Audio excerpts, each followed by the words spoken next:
Let's go dash. In today's episode, the final duel begins between Yuga and Roa, and some insane stuff happens. But anyway, hey, this is Rex, and yes, let's go ahead and discuss episode 12 of Yu-Gi-Oh! 7's. Pretty insane, honestly, like so much happened in this episode, and honestly, I thought it was like a really good episode. Like I said, I'm really enjoying this arc so far. So yes, this episode begins as our heroes are just having a quick little break before the final duel begins between Yuga and Roa. And once the duel begins, it's pretty interesting. For the most part, Roa is really working his showmanship, right? And there's even more so of the whole, what's the phrase? Breaking down expectations. You know, with Roman last episode, a lot of the previews or some of the imagery, it seemed like maybe she was going to be brainwashed, say in other times that's been done with other Yu-Gi-Oh! Female characters, but she was really just hungry while she was dueling, and we still don't fully know a lot of her motivations, which we'll learn, but you know, it was played a lot more comedically. And in this episode as well, we have Roa seeming very special. Well, he's straight up sparkling with everything he does, but it turns out it's all just show lights behind him, and it's some funny gags. But the duel begins, and Roa's playing it very safely. During Yuga's turn, he summons out the what is it, Night of Dawn or something, the Light Across, I think it was, one of the Knight's monsters that he used in an older episode. I think it was the episode where he dueled Mimi, I believe so. No Sevens Road yet. But during the duel, Roa is kind of taunting him even further. He's saying something along the lines of, oh, why don't you go all out? Where's your ace monster? Where's, Seven Roads Magician? And then they realize, like, hey, you kind of seem really interested in Seven Roads Magician. And at this point, the episode takes like quite the crazy turn. And honestly, it's something that I've never seen. Maybe it's happened before, but I personally haven't seen it. Where Roa reveals that Seven Roads Magician is a fake card, and how he does this is he asks Yuga, so where'd you get it from? And Yuga has nothing to hide. We know that Yuga's an open book, and that's something that I kind of like. He's very happy, very positive, and he's fine sharing. So we get some Yuga backstory as well, which is great. We see that he was at a duel tournament, still not necessarily happy with how duels were typically done. And, he sees this duelist who we recognize as the Phantom Duelist from episode 1, which on its own is pretty crazy.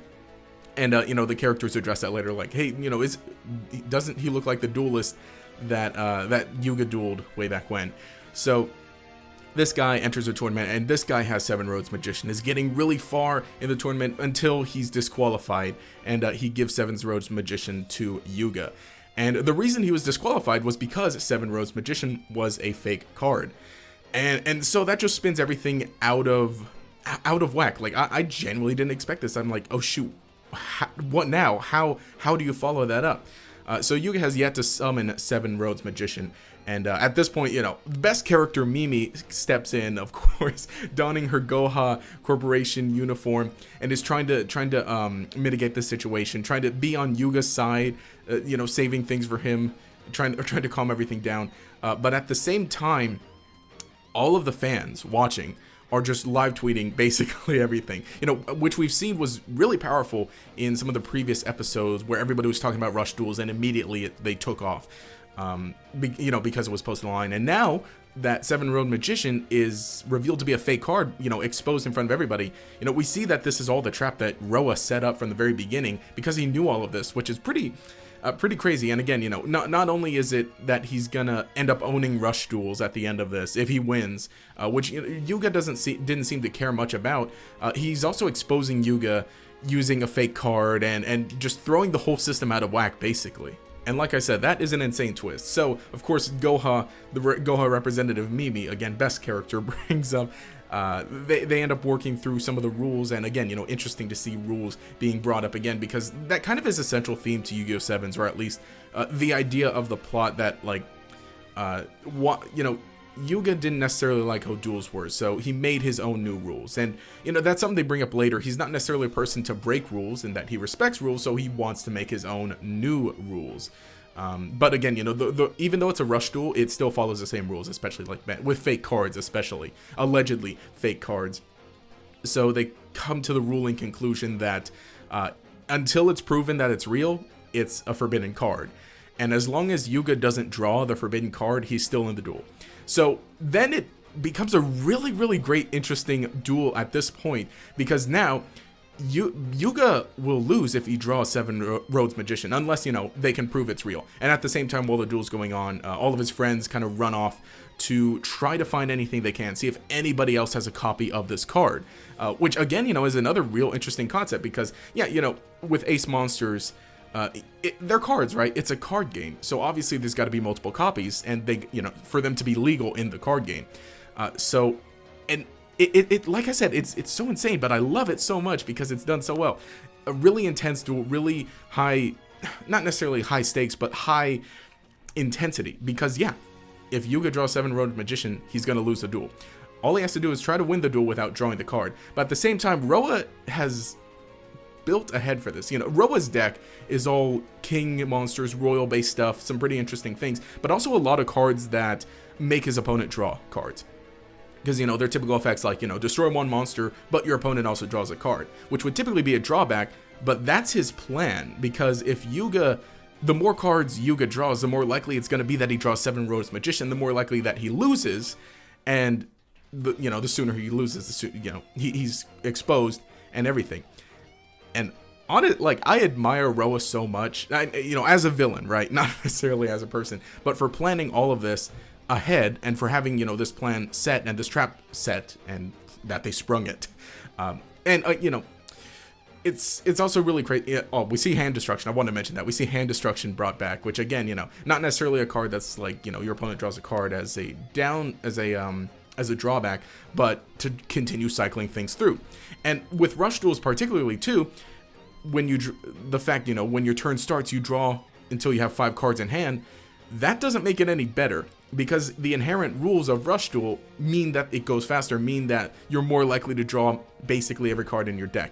And so the episode ends without that really even being resolved. I thought that this episode was, you know, going to be the last one for their little thing, but now we finally got a single duel that lasts across multiple episodes. You know, again, because there's a lot of stuff setting up, but it's great. And honestly, I was on the edge of my seat. As we've mentioned, I get a little too into Yu-Gi-Oh! Sevens.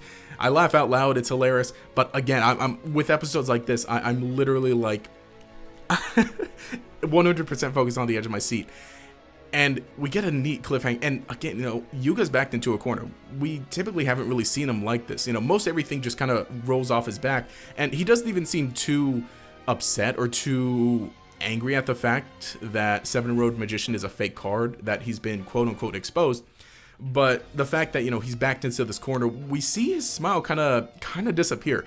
And I don't know, it's a little sad, but it'll make it even better when next episode he wins, hopefully.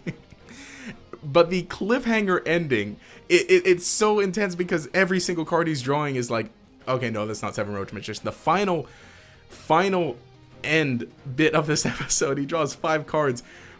It's panning through every card, and the last card it shows is Seven Road Magician. He drew it, and the episode ends.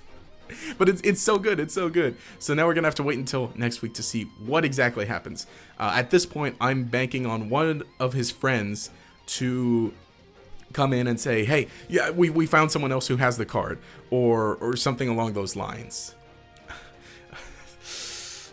Yeah, because, you know, at the same time, Kaizo is watching. So, you know, because he, you know, he has to, he's keeping track and making sure he doesn't draw it. So unless there's something where he's able to shuffle it back and before Kaizo notices, maybe, I don't think. Or unless Goha Man himself, you know, the president of Goha Corporation comes in, because he already called in. He's watching the situation, and what's funny is, like, he's just been, like, every episode he's in, he just sits there and laughs. But he, you know, he jumped in with a ruling in this episode, which was pretty interesting. But that'd be the even crazier thing if the Goha president comes in and says, no, he can use it, it's legal. I don't know if that'll happen, but it's real. Oh my gosh, I love this episode so much. But yeah, let me know what you think down in the comments below. Are you liking Yu-Gi-Oh! 7 so far? What did you think of this episode? Do you think that what do you think is gonna happen just overall But anyway, if you enjoyed the content, remember to leave a like and subscribe to show your support. You can enable notifications by clicking that bell icon next to the subscribe button. Make sure you see each new video as it comes out. Anyway, this has been Rex. Have a nice day. These cliffhangers.